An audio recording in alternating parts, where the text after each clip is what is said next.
Meta ġimagħtejn ilu l-qorti ddikjarat li fl-aħħar affidavit tiegħu l-espert ewlieni fl-inkjesta tal-isptarijiet Jeremy Harbinson kien qal ħafna affarijiet żbaljati, kellha raġun biex tbieħ.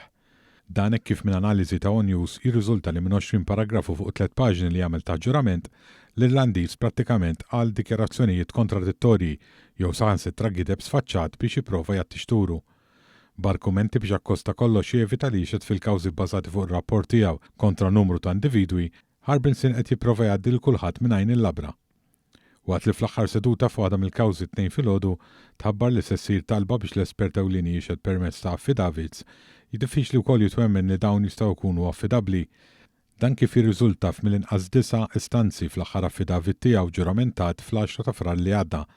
Harbinson li tħallas iżjed minn 11 miljun euro f'inkjesta li nafu li miżewda b'irċevuti qarrieqa u ħlasijiet abbużivi, jgħid li wara l-preżentazzjoni tar-rapport finali f'April tal-2024 kien għalaq in-negozju tiegħu.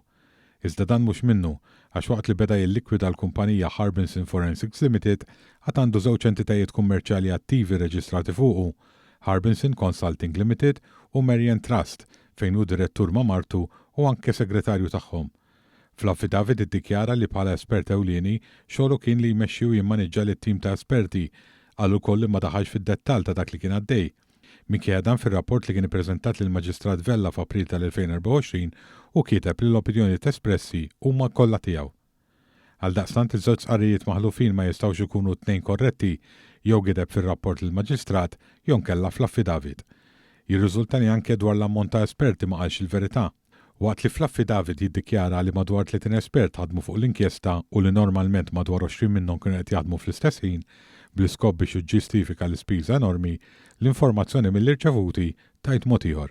Fil-fatt dawn juru li effettivament taħt Harbinson Forensics Limited ħadmu medja ta' 12 esperti, waqt li taħt il-kumpanija Ansek AI Limited ħadmu medja ta' 3 esperti. Imbagħad kien hemm għaliha Miroslava Milonevic li nstab li lanqas biss kienet ikkwalifikata. Għaldaqstant meta taħadem il-medja tal-esperti skont is-sigħat li ppreżentaw, joħroġ li kien hemm biss 6 jaħdmu fl-istess ħin, terz inqas minn dak li qal Harbinson, li mhix differenza żgħira għal espert forensiku li fuq ir-rapport tiegħu ġew akkużati ruxma ta' persuni. Iżjed minn hekk fl-istess nifsi ddikjara li kien ikollu laqgħat spissi mal-maġistrat li kienet tafdaħ, fl-affidavit iddikjara li ma kienx jaf kif se jintuża r-rapport finali, xi ħaġa li żgur kien jaf kif jimxu l-proċeduri, la darba wkoll ftaħar bl-esperjenza twila li għandu f'każi simili.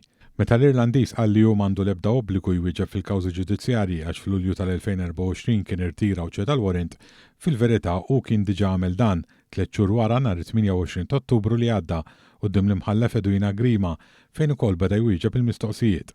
B'tali gideb ta' ġurament ma tistax tlum lil min jikkonkludi li d-dikjarazzjonijiet tiegħu mhumiex affidabbli. Għax hekk f'affidavit ta' 3 paġni qarraq daqstant, allura fir-rapport tal-inkjesta ta' 3500 paġna kemm il-ħarafa teżisti.